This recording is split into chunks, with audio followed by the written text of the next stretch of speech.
안녕하십니까. 박성철 교수와 함께하는 기독교 사상사 산책.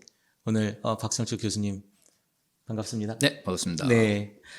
이제 여름이네요. 이제 진짜 여름인 것 같아요. 네. 좀 있으면 이제 반팔 입어야 됩니다. 네. 우리 이제 그동안 열심히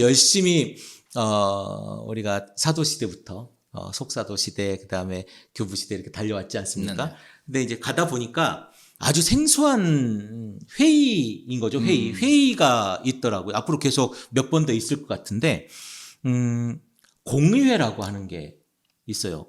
근데 저는 개인적으로 그 사도신경 할 때, 그 거룩한 공회와 성도가 서로 교통하는 것과 이 부분에 대해서 우리 기독교는 사실 공회 뭐 이런 거 안 하잖아요. 개신교는 안 하는데, 이 공회하고 이 공의회하고 저는 늘 느낌을 비슷하게 맞추거든요. 그래서 이제 이 회의, 니케아 공의회를 오늘 우리가 할 건데 여기에 대한 궁금증이 너무 많습니다. 하나도 모르기 때문에. 이게 왜 이 공의회가 생기게 됐는지 뭔가 의도가 있으니까 놀려고 모인 건 아니었을 거고, 물론 그렇죠. 제가 알기로는 그 왕의 별장에 모여서 놀았던 것도 있다고는 하지만 니케아 공의회가 이제 첫 공의회 아니겠습니까?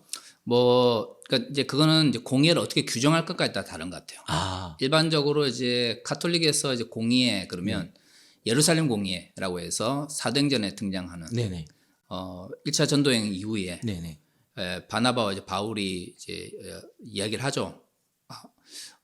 바울의 전도 여행 이후에 이제 이방인들에게도 성령이 임하더라. 그럼 도대체 이방인들에게도 세례를 베풀어야 되느냐? 네. 아니면 이방인들이 그 당시에는 이제 유대인들만이 하나님의 복음을 들을 수 있다는 생각을 했기 때문에, 그래서 그 문제 때문에 이제 모이게 되죠. 그래서 네. 감론방이 열리고 우리 잘 아는 베드로가 그 꿈꾸고 네네. 계시를 받았던 이야기도 그때 이제 나오고, 그러면서 결국에는 이제 이방인들을 괴롭히지 말자. 그다음에 피를 그대로 먹는 거 하고 몸매어 죽인 것을 제외하고 이방인들이 율법을 지킬 수 없는 환경인데 율법을 강제로 지키도록 하지 말자라고 하는 게 이제 예루살렘에서 첫 번째 예루살렘 사도들이 모여 있는 거죠. 공의회라고 하는 게 공적인, 그러니까 회의. 네, 회의죠. 거룩한 공적인 회의를 네. 이제 공의회라고 거룩한 하는 공회와. 네, 네. 그 사도신경에서 말하는 공회라고 하는 것은 거룩한 모임, 거룩한 자들의 모임이라는 의미고. 근데 이제 공의회는 말 그대로 교회가 인정한 모든 주교들과 감독들이 모여서 교회 문제를 놓고 이제 회의를 하는 네네. 거고, 사실 그 이전에도 회의는 있었어요. 계속 있었군요. 네네, 있었죠. 근데 이제 그 이전에, 그 니케아 공의회가 왜 중요하냐면, 니케아 공의회 이전에는 지역별로 회의가 있었죠. 그러니까 공의회란 말을 붙이기도 하고, 네. 동방교회와 서방교회에 따라서 어떤 거는 공의회를 붙이기도 하고 어떤 지역에서는 안 붙이기도 하는데, 네. 어떻든 니케아 공의회 이전에도 뭐 지역별로 주교들이나 감독들이 모여서 회의를 하고, 카르타고. 다양한 형태의 모이기도 공의가 하고, 중요하죠. 네. 거기서 회의라고도 하고 공의회라고도 하고 그러는데, 그거는 전통에 따라서 어떤 전통이 있냐에 좀 다르긴 한데, 니케아 공의회 같은 경우에는 로마로부터 이제 313년에 밀라노 청령에서 기독교가 공인을 받고, 네네. 그 이전까지는 지하나 지역별로 존재했던 교회들, 그리고 회의를 모여도 지역이나 특정한 사람들만이 모일 수밖에 없었던 그런 환경 속에서 로마 제국에 있는 모든 교회의 주교들과 감독들이 모였다고 하는 측면에서 그 이전과 완전히 달라지는 거죠. 안디옥, 가파도기아, 카르타고, 네네네. 알렉산드리아 있는 모든 주교를 배 타고 말 타고 가마 타고 다 모여라 니케아로. 그죠. 그 가능했던 게 이제 황제가 이 공의회, 왕이. 황제가 이제 그 전까지는 교회 필요에 의해서 모였어요. 예를 들어 이단 논쟁이 생기거나, 아니면은 우리가 지난주 살펴본 것처럼 예를 들어 배교자를 어떤 식으로 할 건가, 이런 이제 지역만의 이제 가르타고 현안 놓고 주교나 감독들이 소집을 했었는데, 네. 니케아 공의회는 전 로마 제국에 있는 주교나 감독들이 모일 수 있었던 것이 황제가 네. 이 이제 회의를 요청을 했기 때문에 네. 다 모일 수 있었던 거죠. 그런 의미에서는 모든 교회가 참여해서 결정을 내린 최초의 어떤 회의라고 할 수 있는 전국 회의네요. 그렇죠. 네, 지역회의가 지역 회의에서 소소하게 현안들을 하다가 네네. 이제 그런 것들 말고 이제 왕이 소집한 전국 회의에서 크게 이제 대대적으로 한번. 네네. 그리고 이제 이렇게 한번 모이고 나서는 이후로 네. 동방교회와 서방교회가 이제 갈라지기 전까지는 비교적 로마 제국에 있는 모든 주교들과 감독들이 중요한 신학적인 이유로 이제 모이기 시작한 거죠. 아, 그럼 여기에서 니케아 공의에서 모이는 이유, 그러니까 왕이 모이라고 했으니까 모이겠지만, 뭐 생뚱맞게 우리 뭐 밥 한 끼 먹자라고 모이진 않았을 거 아닙니까? 그렇죠. 오면 몇 달씩 와야 될 텐데, 그 주제가 있었을 거 아니에요? 뭐 회의 안건. 흔히 이제 그 동일 본질, 유사 본질이라고 해서 예수 그리스도의 신성. 아, 예수님께서 하나님이시라고 하는데 그 예수님의 하나님 되심을 규정하는 그 신성은 성부 하나님. 성부 하나님의 신성과 동일한 것이냐 아니면 유사한 것이냐를 놓고 이제 논쟁을 한 거죠. 그러니까 삼일체론이 네. 니케아 공의회 우리는 이제 기독교 이러면 삼일체론 핵심이잖아요. 그렇죠. 네, 핵심이죠. 삼일체론을 통해서 어떻게 보면 기독교와 유대교로부터 완전히 독립을 하게 되거든요. 예수님이 하나님이신 것을 고백한 거니까. 네네. 그러니까 신론이 정립이 되지 않고는 솔직히 어떤 종교든 세계 종교라고 하는 네네. 것, 막스 베버가 이야기했던 벨트렐리기온이라고 하는 것, 세계 종교라고 하는 것은 어떤 형태가 자기들만의 독특한 신론이 있어야 돼요. 네. 그 신론이 정립이 돼야 그 다음에 모든 다른 이제 이론들이 정립이 되는데 기독교는 313년 공인을 받기 전까지 더구나 250년부터는 계속해서 로마의 3세기 위기 시대였기 때문에 그 3세기 위기 시대는 역사적으로는 로마 제국의 정치적인 혼란이었지만 그 당시에 기독교 입장에서는 대박해의 시기였죠. 시기였죠. 그게 묘하죠. 로마 제국의 역사적인 혼란기는 당시 이제 기독교에게서 대박해기였어요. 그래야 뭔가 하나로 모으는 구심점을 만들 수 있으니까. 예, 뭐 정치적으로 이제 이용을 했기 때문에 로마 황제, 특히 군인 황제들이 자신들의 부족한 이제 정치적 정당성을 그런 어떤 그 기독교에 대한 박해를 통해서 인기를 회복하려고 했기 때문에 이제 결국에는 기독교가 3세기 그러니까 250년부터 한 310년 요 때까지 계속 핍박을 받게 되는데 어떤 이제 그런 어떤 박해기를 거치다 보니까 기독교가 로마 제국에 퍼져나가기 시작했는데 문제는 지역마다 신학이라고 하는 혹은 신앙 고백이라고 하는 게 너무 차이가 많은 거예요. 아, 하나님을 바라보는 관점, 하나님은 어떤 분이다라고 내가 고백하는 게 동네마다 알렉산드리아 다르고 카르타고 다르고 다 다르고 갑바도기아도 다르고. 네네네. 그럼 기독교라고 할 수 없는 거 아닙니까, 사실? 기본적 틀은 유지하는 거죠. 하나님과 예수님과. 왜냐하면 이제 그 기본적으로 뭐 정경화 과정은 거치지만 사도들의 글이라고 하는 게 있기 때문에 어느 정도의 기본적인 틀은 있는데, 근데 이 신앙이라고 하는 건 어떻게 보면 이제 뭐랄까요, 사상적 측면에서 보면 굉장히 거대한 그 개념이거든요. 굉장히 복잡한 형이사학적 개념들이 모여서 신앙이라고 하는 신앙의 체계를 구성하는 건데, 형이사학적 체계라고 하는 것은 거대한 언어로서 표현할 때는 되게 듣기가 좋아요. 근데 이거 구체적으로 들어가면 이걸 어떻게 문화나 시대 혹은 각 개인이 가지고 있는 그 인식의 틀 속에서 각각 다르게 바라볼 수 있거든요. 누구나 자유와 민주주의 다 이야기를 하지만 각 사람마다 자유에 대한 길거리에 나온 사람들마다 다 다르게 얘기하죠. 다 다르게 이야기해요. 네, 인식이 다르죠. 민주주의를 추구해야 된다고 이야기를 하는데 박정희 때는 박정희식의 독재를 한국식 민주주의라고 이야기를 했었어요. 그러니까 누구나 민주주의를 추구해야 된다고 이야기를 하는데 민주주의 생각이 다 다른 거죠. 그러니까 민주주의라는 개념 자체는 누구나 동의하지만 도대체 네가 생각하는 민주주의가 뭐냐라고 구체적으로 그 개념이나 그 내용을 이제 분석해서 들어가 보면 사람들마다 차이가 있는 것처럼 기독교라고 하는 신앙의 체계도 내가 예수를 믿는다라고 하는 고백을 하는 사람들 그리고 그 가르침대로 따르는 사람들이라고 정말 넓게 개념을 정리하면 쉽게 기독교라는 게 정리가 되지만 도대체 예수를 믿는다는 게 뭐냐 할 때 그 믿는다 도대체 무엇을 믿느냐 무엇을 믿느냐 어떤 예수를 믿느냐 또 지금은 너무 쉬운데요. 그게 이제 2000년 동안 발전을 해왔기 때문에 쉬운 거예요. 그 당시에는 이제 기독교가 초기부터 지역별로 대규모 박해는 아니라 할지라도 지역별로 박해가 있었고 그리고 당시에 그 기독교가 시작되었던 예루살렘이나 아니면 갈릴리 지역은 유대교가 강했기 때문에 유대교적 입장에서도 이단이었고 그러니까 원래 기독교가 발생했던 지역에서도 소수 종파였고 또 좀 더 다르게 보면 유대교 입장에서는 이단이었기 때문에 그렇죠. 초창기 기독교가 이후에 뭐 정치적인 힘을 얻고 사회적 주류를 형성하게 되는 건 굉장히 뒤의 이야기거든요. 그러니까 이제 초기에는 예루살렘 공동체처럼 아예 예루살렘에 모여서 그게 그냥 그리스도인들 전부 다일 때는 문제가 생기면 그 안에서 다 뭐 해결하잖아요. 예를 들어 뭐 아나니아 몇 명 아니니까. 몇 명 아니니까 아나니아 네. 삽비라처럼 뭐 다 다른 사람들은 다 자기 것을 가져와서 뭐 다른 사람과 나눴는데 좀 뭐 숨겨뒀다. 그게 문제 생겼다. 그래도 그 안에서 문제를 해결하잖아요. 죽여버리죠.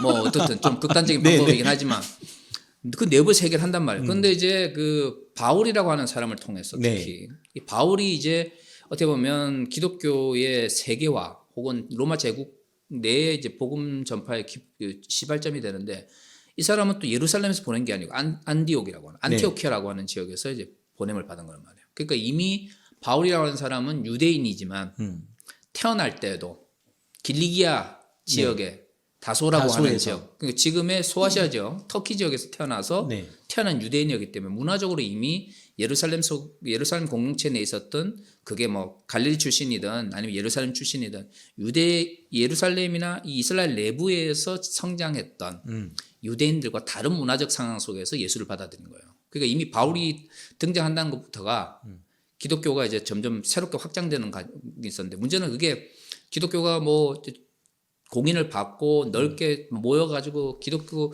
신학에서 충분히 이야기할 수 있는 문화였으면 되는데 기독교가 전파되고 특히 로마 제국에서 급속하게 이제 퍼져나가기 시작하는 거죠.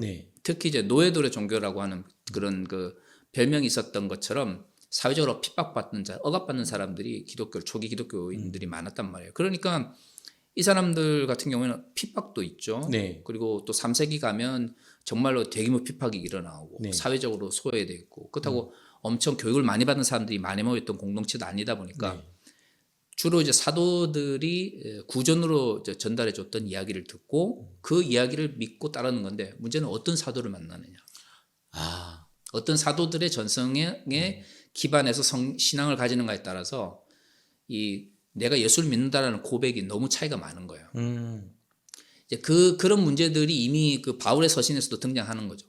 이미 바울이 복음을 전할 때 2차, 3차 전도행 넘어가게 되면 그 당시에 쓰여졌던 많은 이제 바울의 서신들 속에서 이단 문제가 나오거든요. 아니면 잘못된 가르침, 거짓 가르침, 뭐 이런 선지자들, 그런 이야기들 나오는 걸 봐서는 그만큼 이제 그 넓게 선포되고 예수의 가르침이 적극적으로 특히 가난한 사람들에게 받아들여졌는데 그 당시 이제 기독교적 문화가 가지고 있던 한계로 인해서 다 다르게 가르치고 배우고 있는 거예요. 그러니까 말씀드린 것처럼 기본적 어느 정도 틀은 하나님의 아들이다, 하나님이 계시다, 십자가에 죽었다, 부활하셨다, 12제자를 불렀다, 그들을 통해서 가르침 선포했다, 뭐 이런 정도까지는 이야기할 수 있지만 복음서도 그 당시에 가장 지중해 지역에서 넓게 퍼졌었던 복음서가 마태복음이라고 하는데 복음서도 종류가 다르죠. 다 다른 거예요. 그러니까 얼마나 초기 기독교 신앙이 좋은 의미에서는 다양하고 조금 나쁘게 보면 각 지역별로 차이가 많았던 거예요. 정리가 안 된 거네요. 정리가 안 됐었던 거예요. 그 어느 정도에 정리가 안 돼 있었냐면 삼위일체론도 제대로 정립이 안 돼 있었어요. 삼위일체 자체에 대한 개념이 없었을 것 같아요. 개념이 이후에 나오게 되죠. 예를 들어 카르타고 같은 경우에는 이제 테르툴리누스가 등장해가지고 라틴어로 처음으로 삼위일체라는 용어를 사용하고 오리게네스 시대 정도 와야 알렉산드리아에서도 예수 그리스도의 신성에 대한 이야기가 나오기 시작하고 그다음에 카파도기아나 이런 지역에서는 아예 니케아 공의 이후에서 본격적으로 삼위일체론을 정립하려는 게 아니 그 카파도기아나 이쪽 사람들은 공부를 많이 했던 사람들 아닙니까? 학구파들 아닙니까? 그렇죠. 그럼에도 불구하고 그 당시에는 신학적으로는 주류가 아니었어요. 그래서 이 흔히 카파도기아 교부라고 하는 사람들은 보통 이제 니케아 공의 이후에 활동했던 사람들인데 니케아 공의가 있기 전까지는 이들의 활동, 이전에 활동했던 사람들의 기록은 거의 남아있지 않아요. 굉장히 미비했군요. 미비했죠. 그리고 유명한 사람이 있어도 신학이 어느 정도까지 남아있는지 알 수 없는 입장이고. 그리고 뭐 지난번에도 말씀드렸지만 1차적으로 초기 기독교 신학의 핵심은 알렉산드리아였고 여기에 필적할 만한 이제 학파를 형성할 수 있었던 지역이 이제 바울을 소아시아로 이제 복음을 전하게 했다 안티오키아 지역의 정도가 신학의 학파를 형성할 수 있을 정도였기 때문에 이 지역을 제외하고 나면 신학적으로 뭔가 통일된 뭔가를 만들 수 없어요. 그리고 통일된 걸 만들었던 지역도 알렉산드리아와 안티오키아는 신학적으로 엄청 차이가 많았던 거예요. 그러니까 이제 사도신경이라고 하는 것이 이제 기독교 신앙에서 가장 최초의 어떤 그 기독교 신앙을 나름대로 통일된 방식으로 정리한 건데 그것도 처음부터 뭐 전설은 뭐 사도들이 뭐 몇 구절씩 이렇게 해서 정립을 했기 때문에 사도신경이라고 하지만 그거는 전설이고. 저는 믿습니다. 사도들이 썼을 거라고. 네. 네. 뭐 저도 믿습니다. 네. 근데 어떻든 뭐 사도들이 어떤 식으로 썼는지 정말 그게 그러니까 사도적 전승에 기반했을 거라는 생각은 누구나 하지만 실질적으로 기독교 초기에는 문서화되는 과정이 굉장히 길었기 때문에 문서로 지금 형태의 사도신경이 정립되기까지는 시간이 꽤 많이 걸렸을 거라는 거예요. 구전으로 그러면 이렇게 전하고. 구전으로. 예. 근데 그것도 이제 어떻게 보면 예적 승천하시고 예를 들어 1세기 후반에 갑자기 사도신경이 등장하는 게 아니고 이것도 꽤 오랜 이 뭐랄까 전승이 종합되는 과정을 통해서 형성된 거기 때문에 어떻게 보면 그 사도신경 자체도 굉장히 이제 이런 그 기독교 신학의 발전 과정 속에 형성된 거잖아요. 그러니까 여러모로 니케아 공의 이전까지는 기독교 신앙이라고 하는 게 굉장히 차이가 많았어요. 그러다 보니까 3세기 로마 제국의 위기와 대박해기기 때는 억압하고 핍박받으니까 서로 다 잘 지내자, 서로 차이가 있어도 뭉치자 이러면서 또는 뭐 뭉칠 수도 없으니까 다 뭐 카타콤으로 숨고 있으니까 신학적 논쟁이나 교회 갈등이 있을 수가 없었는데 313년에 이제 콘스탄틴 황제가 어떤 개인적 회심이든 아니면 정치적 판단이든 간에 밀라노 칙령에 의해서 공인을 딱 해주고 나니까 이 교회가 지하에 있던 교회들이 올라오기 시작하네. 그쵸. 수면 위로 로마 사회 위로 이제 본격적으로 들어오기 시작하면서 그동안은 그냥 차이가 있어도 넘어갔던 것들과 그다음에 차이가 있는지도 몰랐던 그 우리 동네에서만 신앙생활 했으니까 신앙의 차이들이 본격적으로 이제 갈등으로 나타나기 시작하는 거예요. 그리고 그 이전에 밀라노 칙령 있기 전까지는 뭐 디오클레네투스 황제라든 정말 역대급 대박해를 했던 황제가 있었기 때문에 이 박해를 참았던 사람, 배교했던 사람, 죽었던 사람, 그 죽었던 사람들과 함께했던 사람, 뭐 다양한 이런 정치적인 문제들이 또 겹합되면서 이게 313년에 밀라노 칙령이 기독교의 공인을 통해서 기독교의 평화를 안겨다 줬지만 교회 내부적으로는 사회적인 측면에서 기독교에게 평화를 안겨다 줬지만 교회 내부로는 대혼란이네요. 대혼란과 갈등을 만들게 된 거죠. 그게 어느 정도였냐면 콘스탄틴 황제의 입장에서 볼 때는 이걸 이제 그대로 놔뒀다가는 다 쪼개지게 생긴 로마 제국이 기독교 신앙 때문에 갈라질 수도 있겠다라는 위기를 느낄 정도였어요. 그래서 이제 313년에 그 밀라노 칙령에서 이제 기독교를 공인해주고 이 콘스탄틴 황제 같은 경우에는 이 로마 제국의 황제가 되기 위해서 계속 전쟁을 했기 때문에. 그러면요, 교수님. 네네.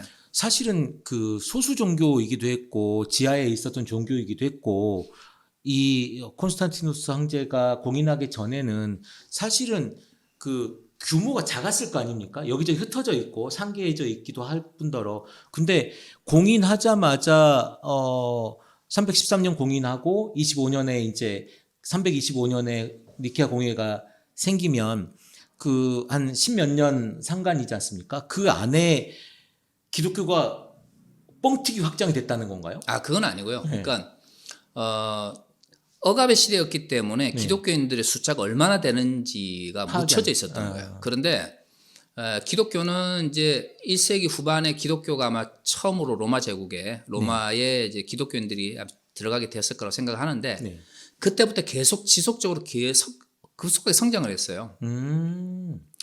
왜 이제 콘스탄틴 황제의 밀라노 칙령이 단순한 신앙적 고백이 아니었을 거다라고 이야기를 하냐면 밀라노 칙령을 이제 하기 직전 한 310년 정도 되면 기독교인들의 인구가 로마 제국 내에서 로마 자체뿐만 아니라 로마 제국 전역에서 무시할 수 없을 정도로 굉장히 많은 숫자를 차지하게 돼요. 기독교인들의 수가. 단순히 과거에 예를 들어 1세기 후반, 2세기 초에 소수 종교가 아니라 이게 이제 2세기, 3세기를 넘어가면서 기독교인들이 급속하게 증가하기 시작하면서 이제는 기독교 내에서 꽤 상당한 사회적 힘을 가지게 되는 이제 종교 집단이 되게 되는 거죠. 그래서 이제 콘스탄티누스 황제가 개인적 신앙 어떤 뭐 고백도 있었겠지만 정치적 측면에서 굉장히 이 뭐랄까 뛰어난 사람이었기 때문에 정치적 감각이 이런 기독교인들을 등에 업고서야 자신이 이런 로마 제국을 통일할 수 있다 생각을 했고 세력이 원체 많이 퍼져 있고 크니까 또 콘스탄티누스는 당시 이제 그 다른 그 황제 경쟁을 하던 다른 경쟁자들에 비해서 젊었어요. 그러니까 당시로 지금은 뭐 40대에 뭐 기수 이렇게 하지만 그 당시에는 좀 문화가 달랐던 게 네. 젊다라고 하는 것은 원로원의 지지를 받지 못할 가능성이 컸단 말이에요. 그리고 실제로 콘스탄티누스 황제가 황제 경쟁을 할 때 로마의 원로들이 지지했던 사람들은 처음부터 콘스탄티누스가 아니었거든요. 그래서 이제 로마 제국을 통일하고 나서 콘스탄티누스가 제일 먼저 했던 게 자신의 정치적 기반이 약한 로마를 버리고 수도를 이제 새로 정하려고 한 거예요. 그래서 이제 당시로서는 어떻게 보면 로마로부터 정말 멀리 떨어져 있었던 비잔티움의 수도를 건설하겠다라고 하면서 이제 한 게 된 거죠. 그게 어떻게 보면 뭐 우리나라도 이 수도를 옮기게 되면 수도라고 하는 게 단순히 뭐 행정적 역할을 감당한 게 아니잖아요. 건물만 옮겨가는 게 아니니까. 그치. 권력의 문제와 다양한 게 되기 때문에 로마를 수도로 하다가 비잔티움 이후에 이제 콘스탄티노플로 불리게 이 비잔티움을 수도로 하겠다고 하는 것 자체가 당시 로마를 중심으로 하는 전통적인 정치 권력에 있어서 콘스탄티노가 그렇게 친밀하지 않았다는 걸 의미하는 거예요. 그래서 그 당시로서는 어떻게 보면 전통적 로마 제국의 정치 권력과는 대립적 관계에 있었던 기독교를 공인함으로써 그들의 지지를 기반으로 새로운 로마를 건설하려고 했고 그 연속성에서 이제 비잔티움과 같은 새로운 수도를 하려고 했던 거죠. 리셋하고 이제 내 걸로 그렇죠. 한번 만들어보고 싶었군요. 네네. 새로운 로마를 하고 싶고 그리고 또 로마에서 하도 전쟁을 오래 했잖아요. 네. 이 콘스탄티누스 젊을 때부터 계속 레기온을 이끌면서 전쟁을 했기 때문에 로마 자체에 대한 그런 것도 있었고 그래서 근데 이제 수도라는 게 오늘 갑자기 됩니까? 로마가 그 이전에 얼마나 오랫동안 내 기득권, 내 세력이 없었군요. 그러니까 내 편이. 그래서 이제 새로운 형태의 이제 로마 제국을 만들고 싶은 그래서 비잔티움을 수도로 만들기 위해서 노력을 했죠. 건물도 짓고. 근데 그게 이제 313년에 공인을 하고 나서 기독교를 공인하고 나서 325년에 이제 니케아 공회가 그러니까 수도를 옮기면서 만드는 과정 속에 어디 있어야 되잖아요. 그러니까 비잔티움을 이제 수도로 만드는 과정 속에서 당시 이제 로마 황제들의 여름 별장이었던 행궁. 행궁 어떻게 보면 행궁이었던 니케아에서 이제 콘스탄티누스가 머물고 있었는데 이 니케아에서 머물고 있는 동안 이렇게 로마 제국의 흘러가 특히 로마 제국 내 교회의 갈등을 보니까 이 도저히 이제 자기 입장에서는 이걸 묵인할 수 없는 수준으로 이제 가게 된 거예요. 그래서 자기가 있는 별궁 어떻게 보면 니케아 궁전에 모여라라고 명을 내려가지고 당시 주교와 감독들이 다 모이게 된 거예요. 그래서 이제 니케아 공회가 된 거고 여러 가지 갈등이 있었는데 그 중에서도 특히 이제 심했던 갈등은 뭐냐면 아리우스라고 하는 사람이 그러니까 우리는 아리우스 논쟁이 이제 니케아 공의의 출발점이라고 하는데 뭐 그거는 맞습니다. 그런데 이게 니케아 공의 때문에 만들어진 게 아니고 아리우스 논쟁이라고 하는 게 그 이전에 있었어요. 아리우스라는 사람이 연대기를 쭉 보시면 이 사람이 이제 로마의 마지막 그 박해기를 지나왔던 사람들이 281년. 이 사람이 이제 디오클레타누스 황제의 박해기를 지나오면서 밀라노 칙령을 받던 사람이에요. 근데 이제 이 사람은 스스로 이 사람도 알렉산드리아 출신이거든요. 알렉산드리아. 그러니까 이제 오리겐이 있던 동네니까. 그러니까 본인이 이제 오리겐의 후예임을 이제 자처하면서 이제 예수 그리스도는 하나님과 유사한 신성을 가지고 있으나 참 하나님은 아니다. 참 하나님은 성부 한 분뿐이다. 이런 주장을 하게 돼요. 근데 그러면서 이제 오리겐의 이 주장을 가져와서 봐라 우리 알렉산드리아 가장 위대한 신학자인 오리게네스가 이렇게 주장하지 않냐 이렇게 얘기를 했는데 사실 오리게네스의 그 신론이라고 보면 이제 로고스론이라고 봐야 되는데 오리게네스는 어떻게 주장을 했었냐면 오리게네스의 글을 보면 예수 그리스도는 하나님과 사람을 연결시켜주는 존재예요. 이 로고스의 땅에 오신 목적이 하나님과 사람이 이렇게 있는데 사람이 하나님께로 그대로 갈 수 없기 때문에 곧바로 갈 수 없기 때문에 로고스가 이 땅에 오셔가지고 하나님과 사람을 연결시켜 줌으로써 사람들이 하나님께로 나아갈 수 있도록 하셨다라고 했거든요. 근데 이제 로고스가 이 땅에 오셔서 사람들을 연결시켜야 되는 거예요. 그러니까 근데 그 로고스는 이 땅에서 육체를 가지고 왔기 때문에 아버지와 동일할 수는 없는 거죠. 논리적으로 보면. 그렇죠. 육체를 가지고 왔기 때문에. 왜냐하면 그 당시 이제 알렉산드리아는 그 플라톤주의의 영향이 있었고 그리고 이후에 발전 과정 속에서 신플라톤주의가 거기서 이제 나오기 때문에 육체를 조금은 이제 악한 것 혹은 좀 더 천박한 것 이런 멀리 떨어져 있는 이런 그 의식이 있었어요. 그러다 보니까 예수가 하나님인 건 사실이지만 그분이 육체를 가지고 이 땅에 오셨기 때문에 좀 악한 게 같이 섞여 있어. 뭐 그렇게 그러니까 오리겐스는 그렇게까지 얘기하지 않았어요. 그러니까 육체를 가지지 않으신 성부와 네. 육체를 가지신 로고스로서의 성자가 동일할 수는 없어. 동일할 수는 없다. 요까지만 딱 했어요. 멀리 안 갔구나. 멀리 안 갔어요. 그러니까 논리적으로 보면 그럼 당연히 하나님이 육체를 가지고 오셨으니 그렇게 따지면 이제 논리적으로 보면 다른 게 성부의 맞죠. 신성하고 성자의 신성이 다를 수밖에 없고 네. 만약에 이제 완전히 안 다르면 유사할 수밖에 없다는 논리적으로는 그렇게 귀결이 되는데 네. 오리게네스는 또 아주 머리가 좋아가지고 거기까지는 안 나가요. 아, 그까지 안 가는군요. 안 가요. 딱 거기서 멈춰요. 그래도 나중에 2단으로 정제되는 또 이제 아리우스 때문에 그렇죠. 그러니까. 아리우스가 이제 봐라. 아니 성부와 성자는 로고스의 성자는 다르지 않냐? 그 왜 다르냐? 우리 오리게네스 선생은 이야기 안 했지만 아버지의 신성하고 로고스로서 육체를 가진 아들의 신성, 성자의 신성은 유사할 뿐 동일하지는 않다. 대신 신성을 공유하고 있기 때문에 예수도 하나님이다. 이렇게 이야기를 한 거예요. 이제 바로 여기서 이제 문제가 생기게 된 거죠. 이런 그 알렉산드리아의 사고방식 자체는 어떻게 보면 그 플라톤주의의 영향이고 또 이후에 이제 발전 과정 속에서 보면 신플라톤주의적 영향이었기 때문에 신플라톤주의나 플라톤주의를 긍정하지 않는 사람들 입장에서 볼 때는 이거는 철저하게 철학적인 체계 속에서 삼위일체론을 정립하는 거거든요. 그냥 사변적 논쟁 같은 느낌, 그러니까 말장난 같은 느낌 아닙니까? 뭐 그런 느낌을 받았을 수도 있어요. 네. 특히 이제 안티오키아나 이쪽처럼 뭐 문법적 해석이라든가 예수의 역사성을 되게 중요하게 생각하고 육체 자체를 예수의 육체로 이 땅에 오심을 좀 더 이 알렉산드리아보다 더 강하게 받아들이는 문화 입장에서 볼 때는 이런 그 알렉산드리아식의 그 삼위체론 담론 자체가 특히 오리게네스를 빙자해서 아리우스가 이제 주장한 이야기들이 네. 쉽게 받아들일 수 있지 않았죠. 근데 이제 문제는 이 이야기가 당시 로마 제국에 특히 로마 지역에서 라틴 신학의 핵심이라고 하는 이 로마 지역에서 굉장히 큰 영향력을 미치고 있었거든요. 주류였겠네요. 뭐 하여튼 상당한 힘을 가지고 있었어요. 근데 이제 그러다 보니까 이제 이 문제가 그 로마 제국을 로마를 기반으로 하는 이제 교회 입장에서 특히 라틴 신학을 기반으로 하는 사람들에게는 굉장히 큰 문제였죠. 그러니까 이제 갈등이 생길 수밖에 없는 거예요. 그렇죠. 한쪽에서 보면 저거는 어때 좀 좋게 이야기해도 사변적이고 나쁘게 이야기하면 정말 이단적인. 그러니까 그래서 원래 이제 아리우스가 활동하던 이 알렉산드리아 지역에서는 아리우스가 이제 이단으로 정제되면서 쫓겨나가는 상태였는데 추종자들이 굉장히 많았어요. 알렉산드리아뿐만 아니라 로마에서도 추종자들이 많았고 그게 이제 그 교회의 분열을 이끌어낼 정도로 큰 주류를 형성하고 있었으니까 큰 영향을 미쳤던 거죠. 그래서 이제 이 문제 때문에 궁극적으로는 니케아 공의회가 이제 열리게 되는 거죠.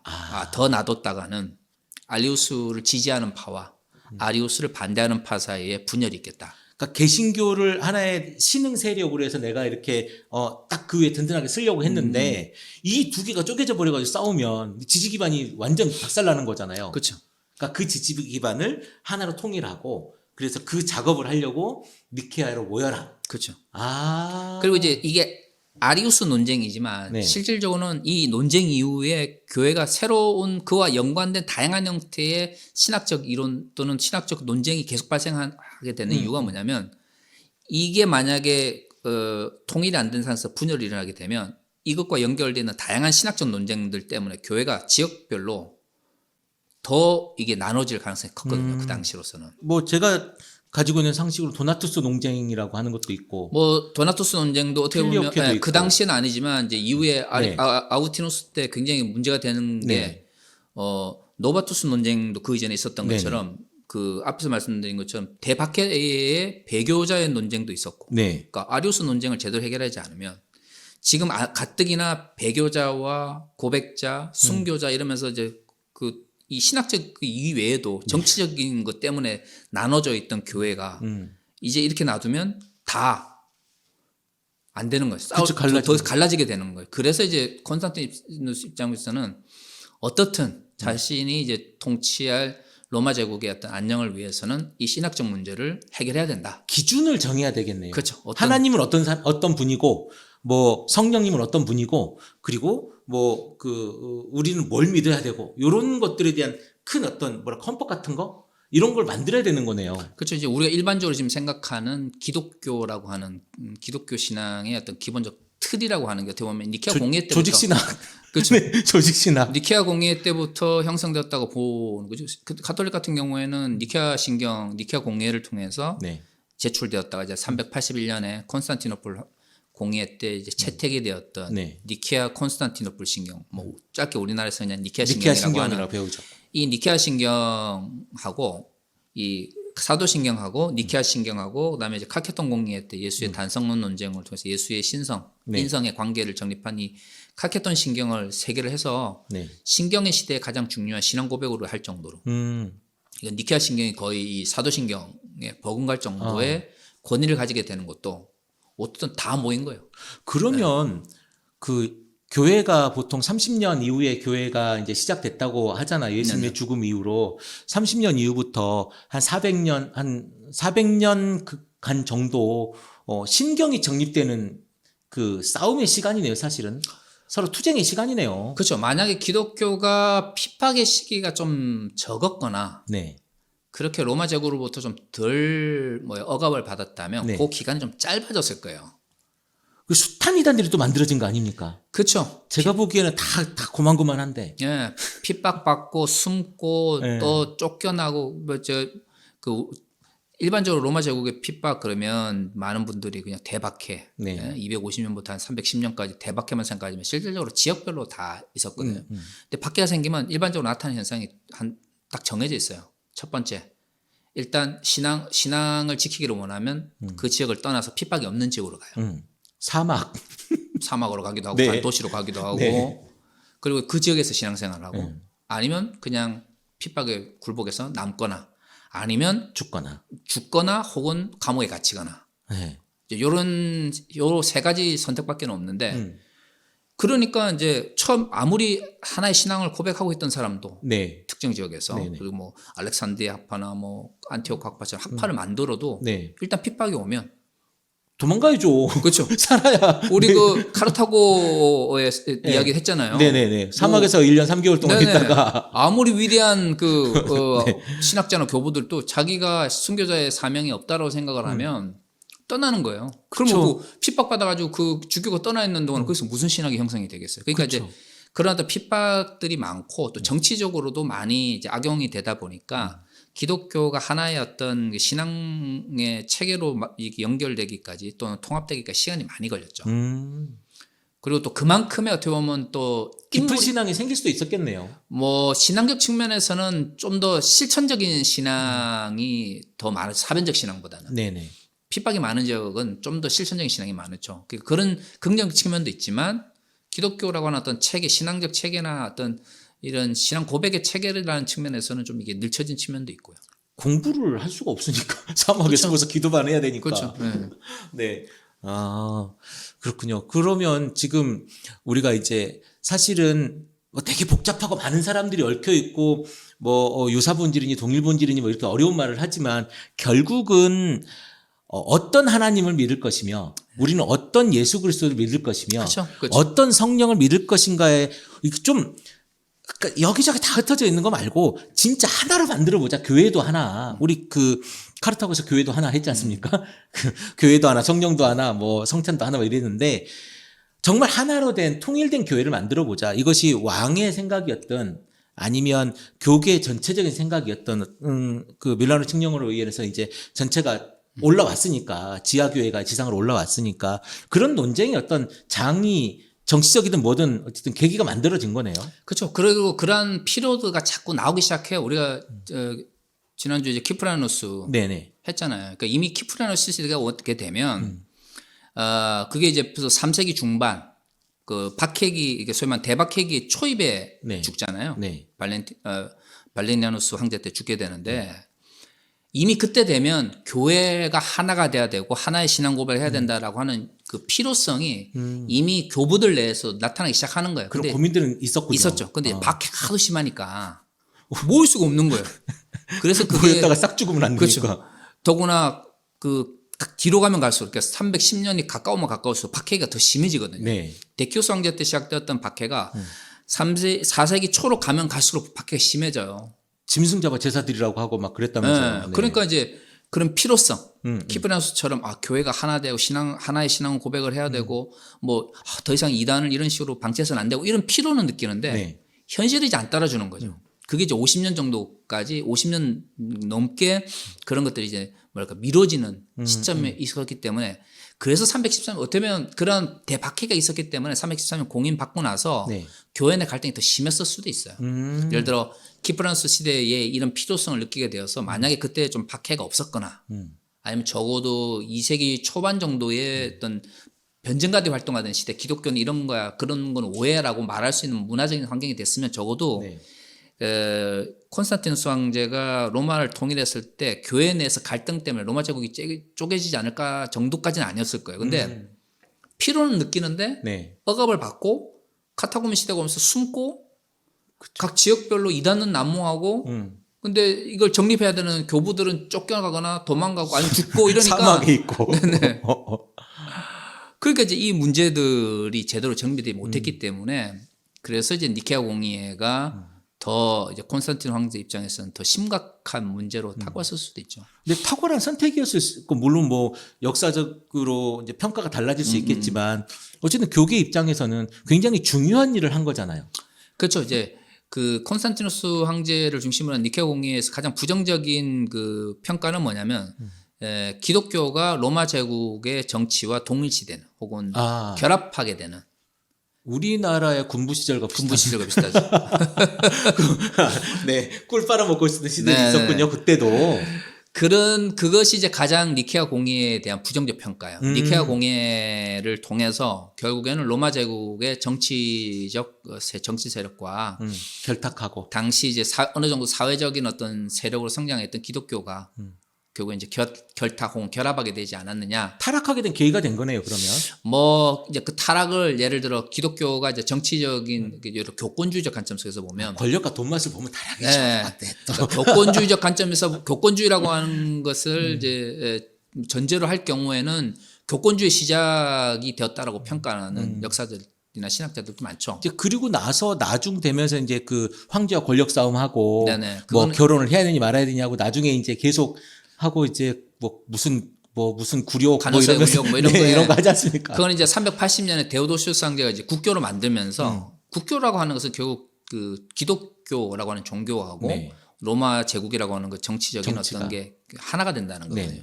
그리고 이제 그 첫 번째로서 381년에 콘스탄티노플 공의회를 열어서 그동안 이제 교회 내에서 받아들이니 못 받아들이니 동방교회 서방교회가 싸우고 하고 있던 거를 이제 황제가 등장해가지고 하나로 만들어. 그래서 이제 콘스탄티노플 공의회 때 니케아 신경을 이제 받아들이면서 되는데, 그러니까 부정적 측면에서는 교권주의 출발점이 되었다라고 하는 것은 분명한 사실인데요. 또 다른 측면에서 보면 만약 그럼 그렇게 안 했으면 과연 자율적으로 누가 해? 자율적으로 싸움만 하다가 지금도 싸울 걸요? 그러니까 저는 이제 정치가 종교에 개입을 해서 어떤 특정한 어떤 신경을 고백하느냐보다 어떤 식의 어떤 내용으로 정립이 되었느냐가 중요하거든요. 그러니까 기독교가 억압받고 그다음에 고통받는 자들의 종교에서 지배하고 그다음에 권력을 가진 자의 종교로 전환하게 됐다라는 것을 부인할 수 없지만 노예들의 종교에서 권력자들의 종교로 전환되는 그렇죠. 전환되는 거죠. 네. 첫 번째 단계가 밀라노 칙령이고 그걸 신학적으로 길을 열어준 건 이제 니케아 공의회고 그것이 어떻게 보면 어느 정도 틀을 갖추게 된 게 데오도시우스 황제의 이제 그 기독교 공의회고 그게 신학적으로 완전히 정립이 된 게 이제 콘스탄티노플 공의회라고 볼 수 있는데 그런 어떤 측면이 있지만 기독교의 사상의 어떤 체계화라고 하는 측면에서는 또 그렇다고 니케아 공의회는 무시할 수가 없는 게 니케아 공의회에서 예수 그리스도의 신성의 문제가 정립이 안 됐으면 삼위일체론 자체가 이후에 신학적으로 정립될 수 있을 가능성이 거의 없어요. 아, 그렇죠. 그때 논쟁이 시작되고 정리가 된 거잖아요. 첫째, 그러니까 잘 정리해서 그 콘스탄티노플 공의회로 넘긴 거지 않습니까? 사실은 한 60년 정도를 네네. 넘긴 거고. 그러면 교수님, 우리 이제 아까 그 오리겐 얘기하고 오리겐의 아리우스 이야기 했지 않습니까? 이와 대적한 반대편에 서 있었던 사람이 또 한 사람이 있잖아요. 그렇죠. 이제 알렉산드리아의 아타나시우스라고 하는 사람이죠. 엄청 유명한 사람인데 네네.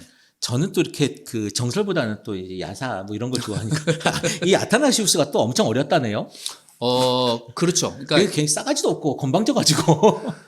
엄청 고집이 세고 네. 좋은 의미에서는 강직하고 네. 나쁘게 이야기하면 약간 고집불통이었던 것 같아요. 왜냐하면 이제 모여가지고 네. 이제 아리우스 결국 이제 그 니케아 공예가 아리우스를 이단으로 정죄를 하거든요. 네네. 근데 이제 그 니케아 공예에 있기 전에 이미 이제 알렉산드리아에서 네. 아리우스의 주장을 놓고 알렉산드리아 학파 내에서 이제 갈등이 생기기 시작해요. 그래서 알렉산드리아 당시 이제 주교였던 알렉산드로스라고 하는 주교가 있었는데 네. 이 사람이 먼저 이제 아리우스하고 이제 신학적으로 붙이게 되죠. 싸우게 되죠. 그러다가 이제 알렉산드로스가 갑자기 죽어요. 그리고 나서 그의 제자가 이제 이 논쟁을 이어받게 되는데 그 당시 그 제자가 바로 아타나시우스였어요. 근데 아타나시우스가 니케아 공의 이후에 네. 뭐 삼일체론을 정립하게 되는 이제 그 다양한 글과 논문을 쓰게 되는데 그때가 그 사람이 20대였어요. 그때는 뭐 19살, 20살 이때 뭐 다 뭐 한 가닥씩 한 사람들이에요. 오리겐도 그렇고. 그렇죠. 제가 제일 싫어하는 사람들이죠. 보네폴을 비롯해서 네. 20대 때 박사학위 논문 다들 쓰고 천재들이에요. 이 박사학위 논문 쓰고 교수 임용 논문 쓰고 있는 사람들 그런 사람도 있더라고요. 그니까 말입니다. 참 저는 이제사 그런 그 사람들이 이제 보이는데. 전 35에 독일 가가지고 45세 박사학위를 받았는데 20대 때 도대체 그니까요. 그런 사람도 있어요. 근데 네. 이 사람이 이제 아리우스 논쟁을 그의 스승으로부터 물려받아가지고 부제로 있다가 이제 논쟁을 하게 됐는데 그때가 20대였고 니케아 네. 공예 때 엄청난 활약을 펼치게 되고 실질적으로 아리우스를 이단으로 정죄하는 데 있어서 이 아타나시우스의 논리가 굉장히 그니까요. 큰 영향을 미쳐요. 근데 세력도 약했고 네네. 심지어는 그 아리우스의 세력이 훨씬 그 주류로서는 굉장히 컸던 세력이고 아타나시우스는 신흥 세력 아닙니까? 네네. 사실은 신흥 세력이 그러니까 세후가 고래를 죽여버린 거 아닙니까? 그만큼 이제 이 사람이 남겨놓은 글들을 보면 네. 뭐 그만해요. 굉장히 논리적이고 그리고 니케아 공예에서도 그 아리우스의 이 논리가 잘못됐다라고 하는 것을 이제 산난노법을 거쳐가지고 이제 비판하게 되는데 그 논리도 뭐 정말 딱 들어보면 뭐 반박할 수 없을 정도로. 그러면 그 아타나시우스가 아리우스를 이단으로 만들잖아요. 네네. 그러면 아리우스가 쫓겨날 거 아닙니까? 네네. 그러면 아리우스를 따르던 이 지역에 굉장히 많은 주교들도 있었을 것이고 내편도 있었을 것이고 뭐 정말 나라를 팔아먹어도 어디는 찍는다 뭐 이런 사람들이 있는 것처럼 그때도 그런 사람들이 있었을 거 아니에요. 당연하죠, 당연하죠. 네, 추종자들이 있었을 텐데 이 사람들이 싹 쫓겨났으면 굉장한 공백이 생겼겠는데요. 그게 이제 쫓아내지 못하는 거죠. 왜냐면 아리우스를 따르는 세력이 굉장히 컸고, 네. 콘스탄티누스 황제 입장에서도 교회가 갈라지면 로마 제국이 갈라질 것 같아가지고 네. 이걸 만든 거죠. 만든 거기 때문에 네. 마지막 니케아 공의에서 니케아 신경이 이제 제출됐을 때 아리우스를 이단으로 정죄를 했지만 신학적 측면에서는 동일 본질을 예수의 신성과 성자의 신성과 성부의 신성은 동일하다라는 네. 것을 신학적으로 정립하지 않아요. 그러니까 좀 웃기는 게 뭐냐면 본질은 동일하나 네. 존재는 다르다 이렇게 정립을 해요. 그 사실은 좀 모순되는 이야기 아닙니까? 좋게 이야기하면 타협책이고 네. 나쁘게 이야기하면 말도 안 되는 그러니까요. 거를 이제 어떻게 말장난으로 정립을 한 네. 거죠. 네. 그것 때문에 이제 아타나시우스가 콘스탄티누스 황제의 결정에 이제 저항하게 되죠. 그러면서 이후에 아타나시우스가 이 20대 때 천재성을 드러냈던 이 사람이 굉장히 죽을 때까지 굉장히 이 로마 고생을 합니까? 황제로부터 쫓겨나기도 하고 네. 또 황제는 적당한 선에서 마무리되기를 원했기 때문에 그것을 깨닫고 적당하게 콘스탄티누스 황제의 네. 입맛에 맞춰줬던 주교들하고 네네. 이 아타나시우스처럼 아니 이단으로 정리를 했는데 말도 안 되는데 왜 그런 식으로 정립을 하냐라고 하면서 저항했던 사람들 중에 뭐 그때나 지금이나 똑같지만 이 콘스탄티누스 황제 입맛에 맞았던 주교들이 더 영향력과 이제 부와 권력과 힘을 가지고 있었기 때문에 네. 그런 사람들과 이제 갈등을 일으키면서 황제에 의해서 쫓겨났다가 다시 들어오기도 하고 황제가 바뀌면 다시 들어오기도 하고 또 특정 지역에서 주교하고 부딪혀가 쫓겨나기도 하고 이런 과정을 거치면서 굉장히 이제 어려움을 겪게 되죠. 그러니까 오랜 시간 동안 아리우스의 뭡니까 신론이 네. 이단으로 정제됐지만 사라지거나 그러니까 정립 딱 돼가지고 이게 우리는 이렇게 동일 본질로 믿을 거야 이렇게 하지는 못했군요. 니케아 공의회 자체만으로는 그 문제 해결이 안 됐어요. 그러면 결과물 없는 공의회가 됐네요, 말하자면. 니케아 신경이 제출됐다. 네. 그리고 이제 그 콘스탄틴 황제에 의해서 타협안, 본질은 동일하나 존재는 다르다라고 하는 타협안이 받아들여졌다. 요 정도 선에서 그 대신 신학은 그렇게 정립을 했는데 일단 이 아리우스를 이단으로 정지했다. 여기서 이제 끝난 거죠. 그러니까 하나 죽이고 그 초안 만들고 그쵸. 네, 그 정도로 어쨌든 큰 틀에서는 합의 정도는 봤으나 뭔가 우리가 이제 무슨 그 고백서, 신앙, 뭐 신경 뭐 이런 거를 만들거나 이렇게 조직신학 책을 딱 정립하거나 이런 건 아니었던 거네요. 그렇죠. 그러니까 이제 거의 그 325년에 모였고 이게 그 니케아 신경이 381년에 콘스탄티노플 공의에 의해서 채택이 되거든요. 그러니까 거의 어떻게 되나요? 그게 한 그쵸, 7년? 56년, 네네, 7년. 네. 거의 60년 가까운 시간이 지나고 나서야 이게 받아들여요. 그 말은 결국 그만큼 그 60년의 시간 동안은 이 문제를 놓고 네. 이게 또 동방교회하고 서방교회가 받아들이는 게 또 달라져요. 이게 단순히 알렉산드리아 내에서의 갈등이라든가 콘스탄티노푸스 황제와의 친분 또는 콘스탄티노스 황제가 원했던 방향과 갈등 뭐 이런 뿐만 아니라 이후에 이제 막 새롭게 수도가 되고 있었던 비잔티움을 중심으로 활동했던 동방교회 쪽 사람들하고 본격적으로 이제 동방교회와 서방교회가 나눠지게 되는 로마 쪽에서 원래 활동했던 사람들하고 신학적인 차이가 생기게 되는 또 원인이 되게 되죠. 그 니케아 공회에 했던 그 신경의 초안이. 네네. 나중에 뭐 필리케 논쟁도 결국에는 그 어떻게 보면 니케아 신경을 그 헬라어로 기록되어 있었던 니케아 신경을 라틴어로 옮기는 가운데서 서방교회가 아리우스의 영향력이 하도 강하니까 로마라는 도시가 그 뭐랄까 예수 그리스도의 아들의 신성을 강조하기 위해서 성령론을 이제 정립하는 가운데서 원래 이제 니케아 신경 자체에는 성령이 아버지로부터 나온다고 되어 있거든요. 헬라어로. 이걸 이제 라틴어로 옮기는 가운데서 아버지와 아들로부터 나온다라고 하는 걸 추가하면서 나중에 고친 거 아닙니까? 뭐 그렇죠. 고친 거죠. 라틴어로 번역하면서 추가한 거예요. 필리오케라고 했어요. 이제 라틴어로 필리오 그러면 아들로부터 케 그리고 이런 말인데 그걸 이제 넣으면서 나중에 왜 갈등이 생겨요. 동방교 입장에서는 왜 원래 제출했던 니케아 신경이 없던 걸 너희가 번역하는 건데 함부로 집어넣느냐 였고 이제 서방 입장에서는 이렇게 하면은 더 명확하지 않느냐. 아들도 그럼 너는 뭐 아버지로부터 아들부터 그러면 안 나오냐. 아버지 아들이 동일 본질인데 뭐 성령이 이제 이중발언이라고 이제 하는데 그러면 그 성령이랑은 다르냐. 뭐 이런 식으로 이제 서로 막 갈등하게 되는 원인이 되죠. 그리고 이제 그런 갈등이 생길 수밖에 없었던 게 니케아 공회가 할 때까지만 하더라도 성령론이 정립이 안 돼 있었어요. 성자론도 제대로 그러니까 기독론도 정립이 안 돼 있었으니까 성령론은 더했죠. 그렇죠. 예수가 동일 본질이냐 유사 본질이냐 뭐 요 정도 요거 싸우고 있는데 성령은 과연 그러다 보니까 또 그 당시에는 성령 반대론자고 그래가지고 성령은 하나님이 아니다라고 주장하는 사람들 세력도 굉장히 컸었어요. 그러다 보니까 이단들 아니까 지금은 이단인데 그때는 그 성령 반대론자라고 하는 사람들이 굉장히 세력이 커가지고 이 니케아 공회에서 함부로 성령을 하나님이라고 고백하는 것에 대해서 부담스러워하는 게 많았었어요. 이때만 하더라도. 그러니까 더 이 삼일체, 그러니까 삼일체는 정립이 아직 안 된 상태니까 더 동방교회, 서방교회가 각자의 어떤 교회적 환경이나 아니면 정치적 환경에 따라서 다른 생각을 가지고 있었던 거죠. 그러니까 니케아 공의회 때도 이랬으니까 그 이전에는 기독교가 얼마나 다양한 생각을 가지고 있었겠어요. 뭐 서로 보면 다 이단이라고 그랬겠는데요. 야 그거 아니야. 야 이거 아니야. 뭐 다 그랬겠는데 만나면. 아니 초기 이제 마르키온 같은 사람, 말시온.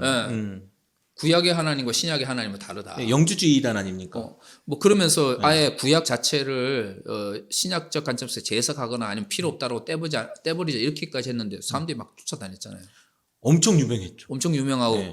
그 마르키온에 대한 를 비판하는 글들이 많았다고 하는 것은 그만큼 많은 영향력이. 지역에서 영향이 컸다는 거예요. 네네. 왜냐하면 특정한 지역에서만 마르키온을 비판하는 논문이 있었던 게 아니고 각 신학 학파와 다른 지역에 있었던 교부들 글 속에서도 마르키온을 비판하는 글들이 있거든요. 그 말은 마르키온의 그 이야기가 당시 시중의 중심의 교회들에게 엄청난 영향을 미쳤다는 거죠. 지금 뭐 말도 안 되는 이단이지만 그쵸. 그 당시에는 그것을 받아들일 만큼 사람들이 많은 사람들이 쫓아내릴 만큼 영향이 있었다고 하는 것은 그만큼 기독교라고 하는 게 처음부터 명확하게 정립이 되지 않은 상태에서 출발한 거죠. 예수님이 좀 더 오래 사셔가지고 잘 정립을 해놓고 돌아가셨으면 훨씬 깔끔하지 않았을까. 예수님 탓이거든. 모르죠. 그 주의 뜻이 저희가 어떻게 다 알겠습니까? 근데 어쨌든 그런데 그러니까 핍박이라고 하는 게 긍정적 측면이 있긴 있어요. 네네. 신앙을 깊게 만들고 또 신앙의 문제를 볼 때 실천적으로 만드는 측면도 있지만 핍박이라고 하는 거, 사회적 억압이라고 하는 것이 어떻게 보면 기독교 내의 어떤 소통을 가로막는 네. 측면도 분명히 있죠. 네. 그 양면성이 교부 시대의 신학을 보면 다 나타나는 것 같아요. 네. 우리가 이제 이거 좀 지나면 이제 더 유명한 사람들을 더 나누게 되지 않겠습니까? 사실은 이 니케아 공의회를 중심으로 초기 교부와 후기 교부를 나누지 않습니까? 그렇죠. 네. 그래서 지금은 이제 니케아 공의회를 우리가 오늘 했던 이유는 초기 교부를 정리하기 위해서 우리가 한 건데 예수님의 신성 논쟁으로 니케아 공의회를 정리하고 그리고 다음 우리가 시간에 누구를 또 해볼까? 일단 오늘은 이제 예수의 신성 논쟁을 통해서 삼위일체론의 정립이 필요하다라는 정도고 이제 이후에 그러면 누가 그럼 이 삼위일체론을 정립했느냐 할 때 이제 카파도기아 교부들이 이걸 정립을 해요. 그 맨 처음에 좀 튀지 않았던 있는지 없는지도 몰랐던. 그렇죠. 이제 니케아 공의회 이전까지는 신학적으로 크게 뭐 영향력이 없었다고 하기는 그렇지만 다른 지역에 비해서 그렇게 좀 상대적으로 약했던 이 카파도기아 지역이 갑자기 부상하게 되는 게 이 지역의 카파도기아 3명의 교부들을 통해서 삼일체론이 정립이 되게 되거든요. 그러면서 이 지역이 갑자기 신학적으로 엄청 떠오르게 되죠. 저는 삼위일체론 하면은 어거스틴만 생각이 나는데. 뭐 대부분 그런 이야기를 많이 하시는데 어거스틴이 종합을 하게 되지만 그 어거스틴이 시작할 때 대부분 그 가져오는 논리들을 보면 카파도기아 교부들에서 가져와요. 이 학구파 선생님들 정말 그러니까 열심히 공부하셨습니다. 덜 유명해졌는데. 네. 그러니까 이제 그런 의미에서 보면 되게 중요한 게 니케아 한번 제가 이제 이전 그 시간에도 이야기를 했지만. 니케아 공의회 이전까지만 하더라도 삼일체론이 정립이 안 됐었기 때문에 양태론이 어떻게 보면 기독교 내에서 굉장히 일반적으로 받아들이고 있어요. 양태론적 단일신론, 혹은 뭐 단일신론이라고 하는 거. 하나님 한 분이신데 시대에 따라서 혹은 역사적 전환에 따라서 각각 다른 모습으로 우리에게 나타나셨다라고 하는 게 상당 부분 많은 특히 니케아 공의회에 모였던 그 교부들이나 감독들 중에도 상당히 이런 생각을 가지고 있는 사람이 많았거든요. 근데 니케아 공의회를 중심으로 단일 신론 혹은 양태론적 단일 신론에서 삼일체론으로 전환하게 되는 굉장히 중요한 시점이 되게 되는 거예요. 그래서 이때부터 삼일체론이 이미 뭐 카르타고에서 테르톨레누스가 이미 이걸 이제 먼저 용어는 사용했지만 주류적 흐름을 형성하지 못하다가 니케아 공의회를 통해서 아리우스가 이단이 되면서 그러면 아들과 아버지가 동일한 신성을 가지게 되면 도대체 이 동일한 신성을 가진 두 분이 인격적으로는 어떻게 되는가라는 논의가 이제 시작되면서 삼일체론으로 신론이 완전히 전환이 되게 되죠. 그런데 이제 여기서 시작은 니케아 공의회가 했지만 그리고 아타나시우스 글을 보면 아타나시우스의 신학 중에 제일 이제 특징적인 게 처음으로 그 당시에 다 성령을 하나님으로 부르는 것에 대해서 뭔가 좀 꺼리는 분위기가 있었는데 신학적 측면에서 처음으로 성령의 신성, 성령을 하나님이라고 정립한 사람이거든요. 근데 이 사람은 이제 황제하고 사이가 안 좋으니까 쫓겨다니면서 고생만 하다가 신학적으로는 이게 일반화되지 못하고 있었는데 이거를 신학적으로 완전히 정립해 준 사람이 이제 카파도기아 교부들이에요. 숨은 보석을 발견한 사람들이. 그러니까 이제 이후에 아우구스티누스 같이 라틴 신학을 정립하는 사람, 라틴 신학과 동방 신학 서방 신학과 이제 동방 신학을 종합함으로써 이제 흔히 말하는 서방 신학, 라틴 신학을 정립하려고 했던 사람 입장에서는 네. 기본적인 틀은 테르투르누스나 키프리아누스의 틀을 가져는 오지만 3일체론 담론에 있어서는 카파도기아 교부들의 이론을 많이 이제 수용을 해서 이걸 종합함으로써 이제 거대한 형태의 기독교 조직신학 체계를 이제 형성하게 되는 거죠. 그런 의미에서는 대단히 중요한 사례라고 볼 수 있는 거예요. 그러면 그 니케 공예 이후에 이제 후기 교부들의 이 역할들에 의해서 지금 사실은 우리가 믿는 그 조직신학 체계 성령론의 삼위일체 체계가 이제 정립되는 큰 기틀이 되는 거네요. 거의 그렇게 보시면 돼요. 그 이전까지 우리가 살펴봤지만 정말 초기 교부들 같은 경우에는 신론부터 시작해서 난리도 아니죠, 뭐. 정말 이게 어떻게 이렇게 생각되는 분들이 많잖아요. 근데 이제 그게 정리가 되고 이제 어느 정도 뭐랄까 종합이 되는 과정을 통해서 우리가 이제 가지고 있는 신론, 기독론, 성령론 이런 게 정립이 되게 되는데 그것을 우리가 들어보면 아 그래 이게 이제 우리가 일반적으로 생각하는 뭐 신론이지 성령론이지 하는 이야기는 거의 카파도기아 교부들에게서 나오는 거예요. 확 일단락을 한 번에 세게 확 해버리는 거네요, 이분들이. 네. 네. 하여튼 뭐 각각의 그 학파만의 특징이 있겠지만 이 카파도기아 지역의 이 교부들 같은 경우는 좀 다른 지역에 비해서 신학적으로는 좀 그 두각이 늦게 나타났지만 네네. 삼일체론을 정립하는 데서 엄청난 영향을 미쳤다는 측면에서는 뭐 크게 기여한 부분이 있네요. 그래서 다른 지역의 교부들 같은 경우에는 뭐 동방교회나 서방교회나 이런 데서 어떤 사람들은 성인으로 되고 어떤 사람 안 되고 이런 게 있는데 이 카파도기아 교부들 같은 경우에는 거의 3명이 다 성인으로 이렇게 추앙받을 정도로 딱 이렇게 이제 이런 동의가 되는 동의가 되는 어떤 담론을 형성하게 되는 게 이제 삼일체론을 정립하게 된 거고 사실 뭐 우리 개신교는 관심이 없지만 분도 출판사에서 교부 뭐 교부 신학 전집 이런 거 나오잖아요. 네. 교부들의 성경 해석이라고. 그래서 교부들의 문서를 이렇게 체계적으로 정립해가면서 지금 뭐 몇십 권 나왔거든요. 엄청 비쌉니다. 엄청 비싸죠. 근데 그 1권이 바로 키프리아누스예요. 키프리아누스가 1권이에요. 그게 왜 그러냐면 키프리아누스에 의해서 처음으로 서방교회가 라틴 신학이 그리고 수익권 논쟁을 통해서 처음으로 이제 라틴 신학 서방교회가 동방교회보다 더 우위했다라는 주장이 나오게 된 거예요. 카톨릭 분도 출판사처럼 카톨릭 하시는 분들 박수지 박수. 무조건 출발점은 키프리아누스인 거죠. 우리가 개신교가 잘 알지 못하는 교부 키프리아누스. 잘 모르는 분들 많거든요. 근데 저 처음 들어봤다니까. 엄청 중요해요. 카톨릭에서는. 이런 그 동방교회만의 독특한 성격 같은 게 이후에 이제 그 아우구티누스를 거치면서 형성되게 되는데 그 이전에 동방교회든 서방교회든 기본적으로 우리가 일반적으로 이야기하는 삼위일체론 혹은 신론 이런 것들을 정립한 사람들이 이제 카파도기아 교부니까 이 사람들에서 뭐 전부는 아니라 할지라도 부분적으로 좀 살펴보고 그 이후에 이제 어떻게 콘스탄티노플 공의회 때까지 이런 갈등들이 있었는지를 살펴보면 그 이후에 이제 그 카케동 신경까지 나타나게 된 다양한 논쟁들 아우구티누스나 이런 사람들까지도 연관성 속에서 살펴볼 수 있을 것 같아요. 그러면 교부 시대가 끝나죠. 그러면 이제 우리가 일반적으로 생각하는 교부 시대, 그러니까 고대 교회의 교부들, 400년대 중반, 뭐 중후반, 그렇죠. 5세기 이전에 5세기 이전에 고대 교부라고 하는 사람들, 그리고 보통 7세기나 8세기 이후에 이제 중세 교부라고 하는 사람들과 구별되지는 요 시대는 이제 끝나게 되는 거죠. 뭐 그러니까 보니까 시대 구분을 471년 정도까지 교부들을 그러니까 그 초기 고대 교부라고 하고 그 다음부터 중세로 이렇게 넘어가더라고요. 일반적으로는 왜냐하면 뭐 예를 들어 600년, 700년 이렇게 눈에 이렇게 확 띄는 그런 그 신학자들이 이렇게 많이 보이진 않고 그리고 또 이쪽 서방교에서는 엄청 높이 평가하는데 동방교에서는 전혀 의미를 두지 않는 사람들도 많고 이러다 보니까 중세의 교부들은 고대 교부들처럼 이렇게 뭔가 또 통일된 형태로 교회에서 성인으로 이렇게 추앙받거나 아니면 뭐 인정하는 경우는 조금 없는 것 같아요. 좀 다른 것 같아요. 그때 이제 교회들도 나눠지고 이제 또 중세 때는 또 사람들이 또 난리도 아니지 않습니까? 여기저기 교부가 가지고 있는 그 무게감이 일단 고대에서 중세로 넘어가게 되면 좀 달라지게 되는 것 같아요. 사실 교회도 많이 커가지고 성장하고 힘도 세져가지고 교부라기보다는 이제 주교니 뭐 이런 교황이니 이런 느낌이 더 힘을 가지지 않았을 때인가 그렇죠. 싶기도 하고. 중세부터는 아무래도 신학자보다는 이제 교황들이 어떤 형태로 간에